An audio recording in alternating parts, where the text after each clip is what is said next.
kita lihat sekarang, bukan seolah-olah aku telah memperoleh hal ini atau telah sempurna, melainkan aku mengejarnya. Kalau aku dapat juga menangkapnya. Karena aku pun telah ditangkap oleh Kristus Yesus. Kata ditangkap oleh Kristus Yesus, matanya tertuju kepada apa yang Yesus sudah beli di kayu salib. Bapak, Ibu, Saudara, kita tidak harus sehari-hari berjalan kemana-mana dengan dakwaan. Roma 8 ayat 1 berkata, sebab di dalam Kristus tidak ada lagi tuduhan bagi orang-orang percaya. Kita kemana-mana itu terus ada tuduhan. Relax saja. Kita beritahu kepada diri kita, lalu beritahu kepada setan. Ngomong seperti ini, aku tidak sempurna, lu mau apa? Tidak usah tuding aku terus, kamu tidak sempurna dan tidak sempurna. Aku cuma belajar. Jangan mau Anda didakwa setan. Jangan izinkan Anda setiap hari berjalan dengan awan kelabu seperti waktu kecil saya baca majalah Bobo, ada yang namanya Juwita. Di atasnya ada awan gelap. Selalu begituan. Anda tidak harus dirudung seperti ini. Sebab setan juga ingin membuat Anda miserable every day. Dia ingin membuat Anda setiap hari sedih tanpa sebab. Orang yang ragu-ragu dan bimbang, melakukan apapun selalu merasa dirinya itu berdosa. Dikit-dikit sorry. Kalau perlu pada waktu nanti bicara di tengah-tengah tidur, ngelindur gitu. Maaf Tuhan. Always sorry, too many sorries in your mouth and in my mouth. Saya tidak mengecilkan pentingnya pengakuan dosa. Malah justru kalau keseringan nanti waktu ngaku dosa hanya latah. Berapa banyak di antara kita sorry melulu sama Tuhan. Why don't you give thanks for yourself? Kenapa tidak bersyukur sama Tuhan untuk dirimu? Sekali-kali perlu lakukan itu, jangan cuma sekali, 2-3 kali gitu. Itu akan refreshes your soul, itu akan menyegarkan jiwamu sehingga nanti orang sekelilingmu pun akan merasakan pemandangan indah, rumput hijau, air tenang itu ada di dalam hidupmu. Kalau Anda stres, gimana Anda bisa menyenangkan Tuhan? Kalau Anda stres, gimana Anda bisa melayani orang lain? Jangan sorry melulu. Tuhan tidak kagum dengan orang yang maaf sini, maaf sana. Tuhan mau kalau kita minta maaf itu sungguh-sungguh kita tahu kita salahnya apa. Jangan seperti orang yang di bawah awan Juwita. Kemana-mana merasa, sorry Tuhan, sorry. Orang gitu gak tentu repentant loh. Orang gitu itu bisa murtad sesaat loh. Dalam sekejap bisa. Orang yang kelihatannya kayak maaf itu gak tentu dia hidup dalam pertobatan. Malah justru posisinya sangat mudah dicuri setan. Dia bisa seperti Marta, satu titik, aku tidak tahan. Karena hatinya tidak perlu setan lagi. Dia tuduh, hatinya terus satu titik dia tidak akan tahan. Dia akan berontak, dia akan berbalik arah dan melawan Allah. Jangan izinkan, tidak ada orang bisa hidup dalam pressure tekanan seperti itu 10 tahun. Kalau Anda hidup seperti itu terus, gambar hidupmu tidak sehat. Yesus mati bukan supaya Anda masuk surga. Yesus mati juga supaya Anda bisa menjadi serupa dengan gambar anaknya. Dan Tuhan Yesus itu tidak kesana sini sorry. Kalau memang salah ya minta maaf. Jadi begini caranya Paulus. Ayat 13. Saudara-saudara, aku sendiri tidak menganggap bahwa aku telah menangkapnya. Tetapi ini yang ku lakukan. Aku melupakan apa yang telah di belakangku dan mengarahkan diri kepada apa yang ada di hadapanku dan berlari-lari kepada tujuan untuk memperoleh hadiah, yaitu panggilan sorgawi dari Allah dalam Kristus Yesus. Kalau Paulus membuat satu kesalahan, yang Paulus lakukan, yang Paulus sarankan di sini adalah, ini firman Tuhan, jangan cuma feel bad. Saya ngomong begini bukan ngasih Anda satu sermon, khotbah feel good. Oke, Anda ngerti by now sampai hari ini kalau saya khotbah saya tidak pakai tading aling-aling. Saya ngomong apa adanya. Kalau ada orang salah maka saya akan ngomong terus terang. Di zaman dimana orang banyak silent, diam soal perkara-perkara yang kontroversial seperti neraka, saya buka suara. Makanya ada KKR, A Trip to Hell. Dicemoohkan orang segala, jadi saya tidak pernah main aman. Oke, jadi saya ngomong gini bukan supaya Anda feel good. Where you need to feel bad, you must feel bad. Di mana Anda dan saya harus merasa tidak enak sama Tuhan, sepatutnya kita merasa tidak enak. Kalau hari ini kita melakukan dosa zina, penyembahan berhala, kita mencuri, korupsi, kita membunuh, membenci. Oh, gereja tidak akan menina bobok Anda. Ada gereja yang memilih untuk menjadi seeker friendly, tidak mau otak-atik di area itu. Jangan salah, hari pertama Anda masuk ke gereja kami, Anda akan langsung di otak-atik. Tapi sebaliknya, Roh Kudus beritahu kepada saya waktu mempersiapkan pesan ini kepada Anda. Aku juga tidak berkenan kalau jemaatku ini, dombaku, semuanya itu tidak percaya diri. Jalan itu dengan tuduhan. Hidup sehari-hari itu terdakwah. Sorry kanan kiri. Tuhan berkata, itu juga bukan persembahan pengampunan dosa yang kuinginkan. Itu justru menghina pengampunan dosa yang sudah kusediakan di kayu salib.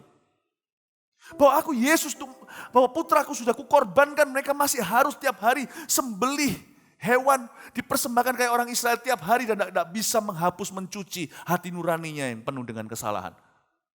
Tiap minggu datang bawa burung tekukur atau bawa domba atau lembu,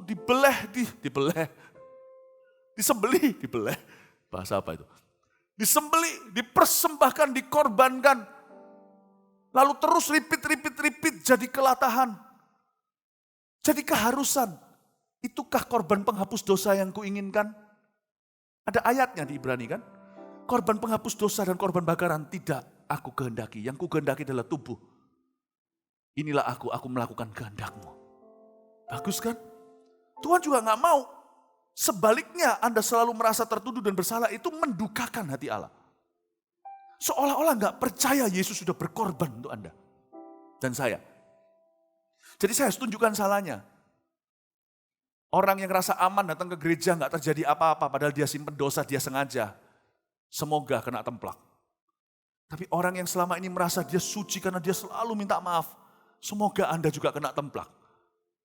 Karena selama ini meragukan darah Yesus di hidupmu. Bahwa Yesus itu cukup bagimu. Don't do that. God is not pleased.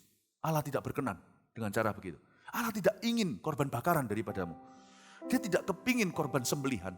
Dia tidak kepingin yang namanya korban penghapus dosa. Nggak pengen. Jadi apa yang harus kulakukan?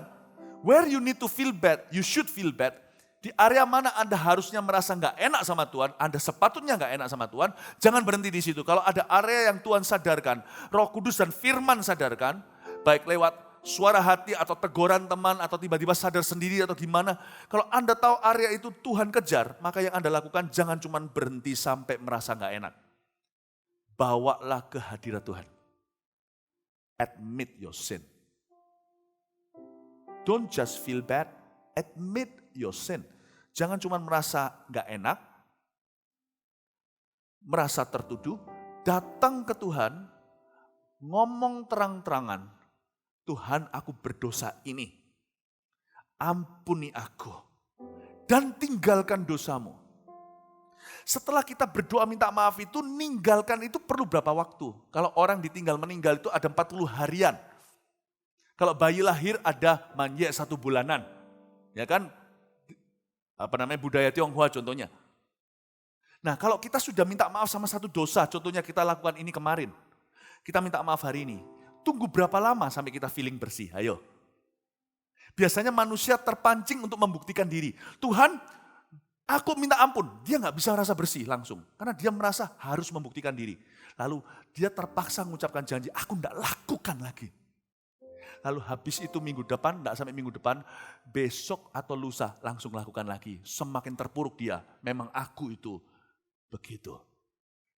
Coba saya bertanya, kalau Anda minta maaf hari ini untuk dosa kemarin yang Anda lakukan, berapa lama dari sejak Anda mengaku dosa Anda bisa rasa bersih lagi? When? Manusia aja juga tidak akan melepaskan Anda. Kalau suami istri, pasangannya salah. Ngomong aja gitu. Buktikan. Bolak-balik minta maaf. Dilakukan lagi. Manusia juga tidak akan lepaskan. Manusia tidak akan bersihkan Anda semudah itu. Makanya darah Yesus yang membasuh Anda. Jadi tanyaan saya lagi. Kalau Anda berdosa kemarin, hari ini akui. Dan Anda berniat tinggalkan. Berapa lama sampai Anda, berapa hari lagi? 40 hari? Manjaan 1 bulan? Baru Anda bisa berkata, yes, aku bersih. Kapan Anda bisa merasa diampuni dan bisa move on? Lanjut. Susah kan jawab pertanyaan itu? Karena semua kita lebih biasa dalam tuduhan. Susah untuk ngampuni diri sendiri atau merasa diampuni. Tuhan sudah ampuni, padahal kita sudah baca ayat. Ayatnya begini di 1 Yohanes. Aku berkata seperti ini supaya kamu jangan dosa. Tapi kalau kamu dosa, akuilah di depan Tuhan. Karena barang siapa mengaku dosanya, Tuhan itu setia dan adil, dia akan mengampuni orang itu dari segala dosanya dan menyucikan dari segala kejahatannya. Jadi kita langsung tahu, Tuhan sudah ampuni. Berkali-kali kita dengar khotbah, berkali-kali dia sudah ampuni kita 2000 tahun lalu. Nah, setelah kita minta maaf hari ini, kemarin baru berdosa, kapan kita merasa bersih? Susah jawabnya kan? Nah, Paulus kasih solusinya.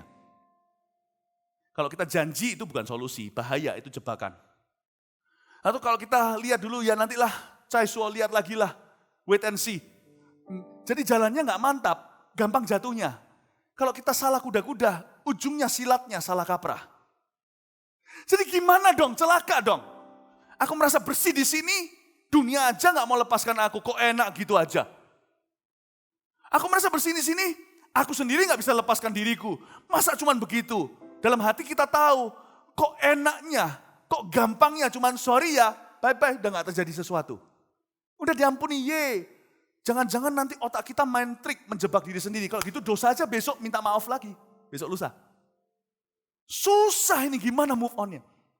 Karena pikiran kita bisa menjebak dan berkata gampang dosa lagi kalau gitu. Kita jadi kebiasaan.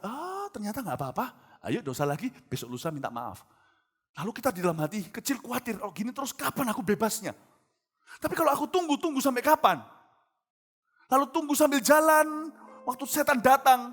Lalu setan pakai senjata mutakhirnya. Waktu dia kasih pencobaan, Anda berkata, enggak mau. Setan berkata, minggu lalu kamu lakukan kok. Itu aja kamu belum bersih. Langsung lemah. Dia pakai senjata mutakhirnya, yaitu tuduhan dan dakwaan. Matilah. Ya sudah, apa salahnya jatuh sekali lagi. Toh, 3 hari lalu, aku sudah lakukan itu. Jatuh lagi. Kalau Anda jalannya itu wait and see. Mari kita lihat nanti kapan bersih. Setan akan datang kembali mencobaimu. Tapi bukan produk itu yang membuatmu jatuh. Memori kau pernah jatuh berapa minggu yang lalu membuatmu jatuh lagi. So how? Orang Singapura bilang, how leh? Ada solusi nggak? Am I speaking the truth or not? Saya sedang menjelaskan kondisi hati kebanyakan orang ini. Ini bukankah pergumulan kita dengan diri sendiri? Percayalah. Kalau kita tidak masuk sedalam ini, saya bisa kasih Anda khotbah yang sifatnya menjawab pergumulan di luar, tapi pergumulanmu dengan dirimu sendiri di dalam sini loh. Ada perang dunia. Ini kalau tidak bisa dibersihkan, tidak bisa diutuhkan, Anda tidak akan pernah happy jadi orang.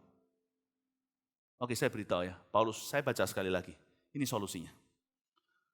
Saudara-saudaraku, ayat 13, aku sendiri tidak menganggap bahwa aku telah menangkapnya. Tapi ini yang kulakukan, perhatikan. Aku melupakan apa yang telah di belakangku, dan mengarahkan diri kepada apa yang di hadapanku dan berlari-lari. Kenapa dia lari? Ingat Yusuf yang lari dari istri Potifar. Kepada tujuan. Katakan tujuan. Ini dia kekuatan kita untuk menang di ronde berikutnya. Katakan tujuan. Purpose. Purpose secures forgiveness. Purpose secures forgiveness. Tujuan mengamankan pengampunan. Saya jalan dulu ya. Dan berlari-lari pada tujuan untuk memperoleh hadiah. Katakan hadiah. Inggrisnya the prize. Hadiahnya. Yaitu panggilan surgawi dari Allah dalam Kristus Yesus. Saya ulang sekarang. Kemarin saya berdosa, hari ini minta maaf. Bertobat saya sama Tuhan, berniat meninggalkan. Lalu ke depan, ketidakpastian. Maka yang saya lakukan adalah, jangan hiraukan perasaanmu, bersih atau tidak. You feel bad, merasa gak enak, datang akui 1 Yohanes pasal 1 di hadapan Tuhan Yesus, I'm sorry. Jangan janji. Anda hanya minta, bukan janji, tapi minta. Ask, not promise. Promising itu adalah tugasnya Tuhan. Berjanji adalah tugasnya Allah. Asking is your job. Ask and you shall receive. Mintalah, maka kamu akan menerima. Minta sama Tuhan, Tuhan tuntunlah langkahku. Sebelum bilang dalam nama Yesus, siap-siap dulu kuda-kuda. Dalam nama Yesus, setelah kita berkata amin, konsisten dengan doa sendiri. Dalam nama Yesus, kalau kurang yakin, dalam nama Yesus, setelah amin, perasaan Anda langsung turun tahta. Yang memerintah adalah iman. Amin. Bluk. Langsung lengser perasaannya. Anda jalan ke depan, berlari-lari ke tujuan. Perasaan bersih, bebas, plong, nangis, terseduh. Mungkin kalau ada doa tadi gak ngerasa emosi seperti apa. Gak apa-apa, biar mengikuti. Kalau aku berlari, pasti ada yang follow me. Mengarahkan diri kepada apa yang di hadapanku. Move on into righteousness, itu kuncinya. Lanjutkan ke dalam kebenaran. Jadi sejak Anda berkata amin, segala keputusan Anda, segala tindak tanduk Anda adalah ke arah kebenaran. Peduli amat perasaan. Oke? Yang saya lakukan selama ini, dari sejak saya baru kenal Tuhan adalah, kalau saya berbuat salah, saya minta maaf sama Tuhan. Ketika saya bilang amin, maka saya akan melakukan apa yang tidak melanggar firman. Saya akan melakukan dengan roh yang berlawanan. Kalau dulu saya lebih ke arah perbuatan kegelapan, sekarang saya adopsi semua perbuatan terang. Bukan cuma pelayanan yang sifatnya di gereja. Kalau saya milih suruh mengampuni atau membenci, saya milih mengampuni apapun perasaan saya. Kalau saya suruh memilih untuk lari dari pencobaan atau masuk ke dalamnya, saya pilih lari dari pencobaan. Saya cepetan, mendingan saya telepon teman saya minta didoakan kalau itu masalah tentang kebiasaan buruk. Kalau itu addiction atau kecanduan atau apapun juga. Kalau itu benci, saya akan minta seseorang. Saya pikir ya, dalam terang, apa yang bisa saya lakukan dalam terang? Apa yang bisa saya lakukan dalam terang? Kalau saya sedang ngos-ngosan, saya akan panggil teman-teman saya, 2-3 kakak rohani saya ajak mereka doakan ya, supaya aku dengan demikian saya lucuti kegelapan di dalam diri saya doakan. Perasaan saya masih belum follow. 3 hari berikutnya, 4 hari mungkin, waktu saya saat teduh, tiba-tiba saya nangis menjadi-jadinya. Seperti orang yang baru pertama kali dijamah. Perasaan bersih itu baru menyusul seminggu, 2 hari, 7 hari, 4 hari berikutnya. Tapi yang secure my forgiveness, yang mengamankan perasaan saya diampuni sampai saya betul-betul merasa bebas, perasaannya pun mengikuti, adalah perbuatan-perbuatan kebenaran di depan. Dan tujuan, saya berkata, Tuhan, Engkau masih mau memakai aku lagi. Tuhan, aku tidak tahu nanti konsekuensi dari kesalahanku ini apa, aku tidak tahu. Pokoknya aku tahu satu hal, Engkau akan memakai aku lagi. Engkau akan membawa aku ke bangsa-bangsa. Tuhan akan mengurapi aku akan memenangkan jiwa. Tujuan itulah yang mengamankan pengampunan. Dan waktu saya jalan, hari-hari kemudian perasaan itu follow dan mengikuti. Sekalipun istri Anda berkata, kamu ngomong-ngomong tok, nanti jatuh lagi, dulu janji-janji, kali ini jangan dibalas kalau memang itu salah Anda. Diam saja, terima semuanya. Besok Anda pagi-pagi bangun lebih early dari dia, siapkan makan pagi. Tidak akan ada terima kasih karena kesalahan Anda fatal. Malamnya mungkin Anda tidur tetap di sofa, keluar, tidak di ranjang atau di kamar. Tidurlah di sana, sebelum tidur mungkin Anda tidak bisa cium istri Anda karena istri Anda terluka sekali, katakan, Mama, good night. 1 bulan kemudian terus lakukan. Saya yakin suatu hari nanti istrimu dengan menangis peluk Anda dan berkata, aku percaya kamu berubah, dan berkata, I love you. Bukan seolah-olah aku telah menangkapnya, ini yang kulakukan. Aku lupakan yang di belakang, aku sekarang maju ke depan. Melihat apa yang di depan. Dan tujuan untuk memperoleh hadiah sorgawi itu di depanku. Itu yang mengamankan pengampunanku. Amin Bapak Ibu Saudara. Jadi dari sini, haleluya, kasih tepuk tangan untuk. Dari sini, perbuatan lebih penting dari perasaan. Benar. Tahu nggak, perbuatan sama perasaan, waktu pertama kali ronde 1, perasaan itu kayak Mike Tyson, kayaknya mau KO kita kena perasaan. Perasaan itu begitu nyata soalnya, dia merasuk jiwa. Tapi perasaan itu cuma sampai ronde 3. Kemudian kalau perbuatan tetap bertahan, dari ronde ketiga berikutnya kebangkitan. Perasaan ini ngikuti. Perasaan itu kuat di depan, dia cuma tidak lebih dari 3 ronde doang. Dia tidak tahan lama. Kalau perbuatan kita konsisten dalam kebenaran, melakukan apa yang ada di hadapan dan di hadapan Kristus, dengan tujuan untuk memperoleh hadiah sorgawi, yaitu panggilan di dalam Kristus Yesus. Anda lakukan terus, perasaan itu akan menyusul. Ada seorang anak muda datang ke saya. Dia minta maaf sama saya, mengakui suatu dosa waktu saya masih pimpin. Waktu itu saya belum di sini, saya masih ada di Kanada. Dia berkata, dia di musik waktu itu, dan dia berkata, dia bilang sama saya manggil apa saya lupa. Dia bilang pokoknya saya minta tolong didoakan, saya ini sudah buat salah dan sebagainya. Ada something foolish yang saya lakukan. Saya pukul orang. Dia berantem sama saudaranya, dia pukul saudaranya. Dia merasa nggak layak, dia berasa kalau dia melayani itu munafik. Saya beritahu sama dia, aku kasih kamu disiplin. Waktu itu saya koordinator musik. Aku kasih kamu disiplin. Oke? Tapi disiplin ini bukan hukuman, saya pastikan. Untuk menyimpan kamu. Kalau kamu sekarang melayani dengan nurani buruk, kamu nanti akan sempoyongan. Setelah selesai melayani, kamu merasa semakin jadi orang munafik. Jadi saya yang akan lakukan hukuman untuk bisa memastikan kamu dalam nuranimu tahu, kamu sudah di-handle atau ditanggulangi. Oke, kamu tidak melayani sekian lama. Sudah. Setelah itu saya pulihkan. Suatu hari, saya bilang sama dia, tapi saya tetap merasa tidak bisa. Kayak rasanya itu terus menghantui. Saya bilang, biarin dia menghantui. Lihat Paulus ketika dia didatangi sama orang yang ahli tenung itu, wanita itu. Berapa hari dari belakang itu terus dihantui. Sampai Paulus gak tahan toleh dan tengking, lalu setelah itu Paulus masuk penjara di Filipi. Kadang-kadang memang perlu sekali-kali hidup dengan hantu perasaan. Hiduplah dengan musuhmu sekamar. It's okay. You keep doing what's right. Continue to bless your brother. Terus berkati. Terus lakukan yang benar. Perkara kecil yang diberikan, lakukan terus. Pokoknya kamu lakukan apa yang benar deh. Di depanmu itu pokoknya lakukan yang benar. Dan tujuan hidupmu saya ingatkan terus. Ingat ini. Dalam kita handle anak, handle semuanya, kita harus ingatkan mereka. Tujuan itu adalah picture atau gambar besar. Saya beritahu sama dia. Tuhan pernah ngomong apa sama kamu waktu bertobat? Untungnya saya tahu ketika dia bertobat. Saya bilang, Tuhan pernah janji apa sama kamu? Bahwa kamu akan dipakainya bla bla bla. Ya, oke. I believe with you. Jalani konsekuensi ini. Berapa hari kemudian minggu depan waktu ada latihan musik, saya masih ingat. Kita nyembah dia ikut aja di belakang padahal dia tidak melayani. Waktu kita nyanyi satu lagu, dan itu lagu tentang kasih Yesus yang menerima dia apa adanya. Kalau nggak salah kasih Tuhan memulihkan, kasih Tuhan memperbarui. Saya lihat dia nangis. Saya tahu dia ngalami sesuatu, orang lain nggak tahu apa yang terjadi dengan dia, saya tahu sebagai koordinatornya. Dia nangis dia. Setelah berapa minggu kalau nggak salah, dia nangis di Tuhan. Setelah itu setelah selesai latihan dia ngomong sama saya, you know what, I feel relief. Saya betul kan? Feeling follows, right? Yeah, I feel relief. Kenapa nunggu berapa minggu? I don't know. Yang penting kamu lakukan apa yang benar di mata Tuhan. Perasaan itu akan mengikuti nanti. Kadang-kadang kita perlu jadi robot memang. Jadi orang Kristen jangan manja.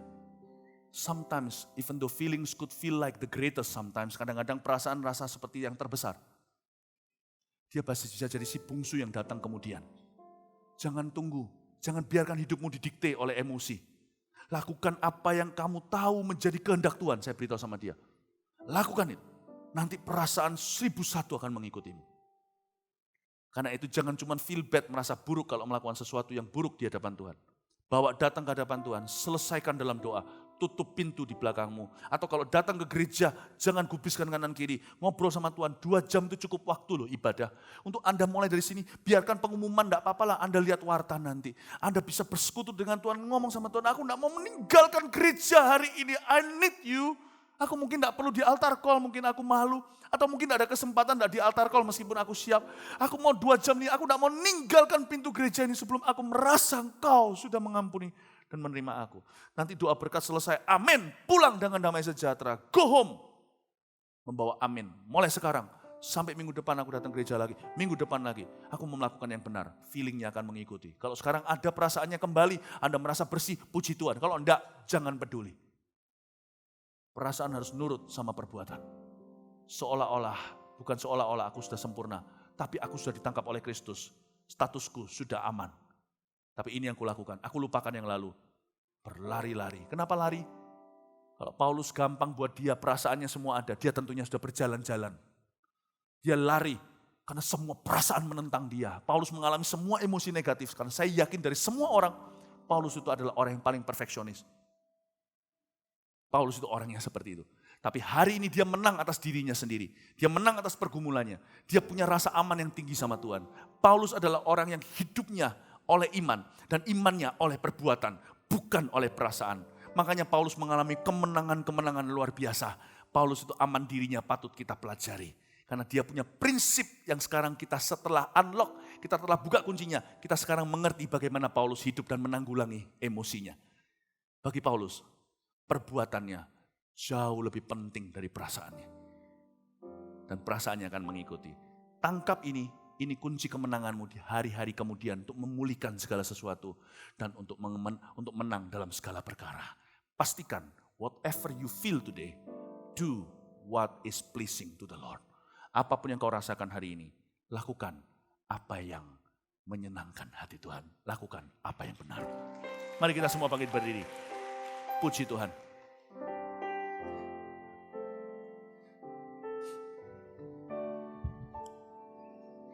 Masa sih orang setelah berminggu-minggu lakukan apa yang benar, berbulan-bulan akan merasa tertuduh terus? I don't think so.